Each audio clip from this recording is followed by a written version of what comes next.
তো স্বাগত ক্র্যাকেট একাডেমিতে। আমি রাহুল। এটা তোমাদের 30 দিনের ইন্টারভিউ এর প্রশ্ন এবং উত্তর সিরিজ চলছে, এবং যেটার আজকে হচ্ছে চতুর্থ সেট। তো শুরু করার আগে একটা ইম্পর্টেন্ট অ্যানাউন্সমেন্ট আমি বলে দেবো।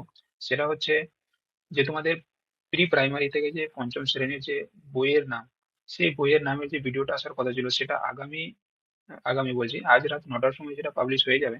তো তোমরা সবাই জুড়ে থাকিও। তো এটাই বলার ছিল। ততক্ষণে চলো ভিডিওটা আজকে শুরু করা যাক।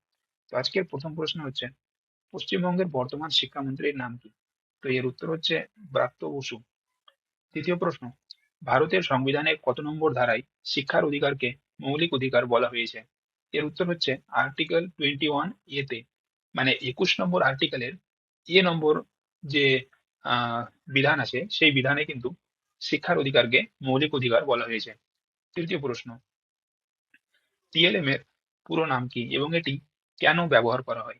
এর উত্তর, টিএলএম এর পুরো নাম হচ্ছে টিচিং লার্নিং ম্যাটেরিয়াল। এর ব্যবহার করা হয় এই জন্য, পড়াশোনাকে আরো আকর্ষণীয়, সহজবোধ্য এবং দীর্ঘস্থায়ী করার জন্য ব্যবহার করা হয়। চতুর্থ প্রশ্ন, পশ্চিমবঙ্গ সরকারের কন্যাশ্রী প্রকল্প কত সালে শুরু হয়েছিল? এর উত্তর হচ্ছে 2013 সালে কন্যাশ্রী প্রকল্প শুরু হয়, এবং এটি নারী শিক্ষা বৃদ্ধি এবং বাল্যবিবাহ রোধে বিশ্বজুড়ে এই প্রকল্পটা খুব একটা বেশি খ্যাতি পেয়েছিল। আজকের পঞ্চম প্রশ্ন, সিসিই এর পুরো নাম কি? তো সিসিই এর পুরো নাম হচ্ছে কন্টিনিউয়াস অ্যান্ড কম্প্রিহেন্সিভ ইভ্যালুয়েশন, যাকে আমরা বাংলায় নিরবিচ্ছিন্ন ও সার্বিক মূল্যায়ন বলে জানি। ষষ্ঠ প্রশ্ন, এনসিইআরটি এবং এসসিইআরটি এর পুরো নাম কি? তো এনসিইআরটি পুরো নাম হচ্ছে national council of educational research and training. তারই সঙ্গে এসসিইআরটি তে শুধুমাত্র ন্যাশনালের জায়গায় আমরা স্টেট লিখে ফেলবো, তাহলেই পুরো পুরো নামটা আমরা জেনে যাব। যেমন state council of educational research and training. সপ্তম প্রশ্ন, দীক্ষা পোর্টাল কি, কিংবা ইংরেজিতে যেটা আমরা দীক্ষা পোর্টাল বলে থাকি?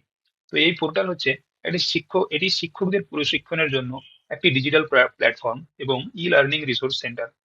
আপনারা এইভাবে উত্তরটা বলতে পারবেন যে এটা শুধুমাত্র টিচার্সদের জন্য একটা প্ল্যাটফর্ম, যেখানে সব ধরনের বই, যেখানে শিক্ষকরা বাচ্চাদের কিভাবে পড়াবেন সেই সম্বন্ধে অনেক তথ্য দেওয়া থাকে সেই পোর্টালে।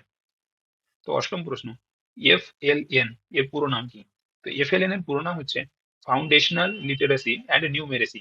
বাংলা অর্থ হচ্ছে মৌলিক সাক্ষরতা ও সংখ্যাজ্ঞান। নিপুণ ভারত একটা সর্বভারতীয় মিশন, সেই মিশনের আওতায় কিন্তু এফএলএনটা পরিচালিত হয়। নবম প্রশ্ন, ভারতের প্রথম শিক্ষামন্ত্রীর নাম কি? তো ভারতের প্রথম শিক্ষামন্ত্রীর নাম হচ্ছে মৌলানা আবুল কালাম আজাদ। দশম প্রশ্ন, ইউনেস্কো অনুযায়ী একজন আদর্শ শিক্ষকের প্রধান গুণ কি হওয়া উচিত? তো একজন আদর্শ শিক্ষকের প্রধান গুণ চারটে, মূলত চারটে বিষয়ের উপর ডিপেন্ডেন্ট করে, কিন্তু ইউনেস্কোর ধারণা অনুযায়ী এখানে তিনটি দেওয়া হয়েছে। প্রথম হচ্ছে বিষয়বস্তুর উপর দক্ষতা, দ্বিতীয় হচ্ছে ধৈর্য, এবং তৃতীয় শিক্ষার্থীর প্রতি মমতা। এই তিনটি জিনিস। আজকের 11 নম্বর প্রশ্ন, পশ্চিমবঙ্গের সাক্ষরতার হার কত? তো শেষ আমাদের যেটা আদমশুমারি হয়েছিল, জনগণনা হয়েছিল 2011 সালে, সেই সময়ই আমরা জানতে পারি পশ্চিমবঙ্গের সাক্ষরতার হার হচ্ছে 77.08%। পরবর্তী প্রশ্ন, আমার বই নামক সমন্বিত বইটি কোন স্তরে পড়ানো হয়? এর অর্থ হচ্ছে কোন ক্লাসে পড়ানো হয়? তো এর উত্তর হচ্ছে প্রাক প্রাথমিক থেকে দ্বিতীয় শ্রেণী পর্যন্ত। 13 নম্বর প্রশ্ন, পশ্চিমবঙ্গের রাজ্য গাছ এবং রাজ্য ফুল কি কি? তো রাজ্য গাছ হচ্ছে পশ্চিমবঙ্গের ছাতিম, এবং রাজ্য ফুল হচ্ছে শিউলি ফুল। এগুলো কিন্তু ভালোভাবে পড়ে রাখবে। 14 নম্বর প্রশ্ন হচ্ছে, ইউনেস্কোর দ্বারা পশ্চিমবঙ্গ থেকে কোন উৎসব হেরিটেজ তকমা পেয়েছেন? তো এর উত্তর হচ্ছে কলকাতার দুর্গাপূজা। দুর্গাপূজা হেরিটেজ তকমা পেয়েছেন। 15 নম্বর প্রশ্ন, শিশু মনস্তত্ত্বের জনক কে, কিংবা আমরা যেটা বলি চাইল্ড সাইকোলজি কিংবা চাইল্ড পেডাগোজি, এর জনক হচ্ছে জিন পিয়াজে। 16 নম্বর প্রশ্ন, এনসিএফ এর পুরো নাম কি? তো এনসিএফ এর পুরো নাম হচ্ছে ন্যাশনাল কারিকুলাম ফ্রেমওয়ার্ক। বর্তমানে এনসিএফ 2023 আলোচিত কিন্তু আলোচনার মধ্যে কিন্তু রয়েছে, এটা মনে রাখবে।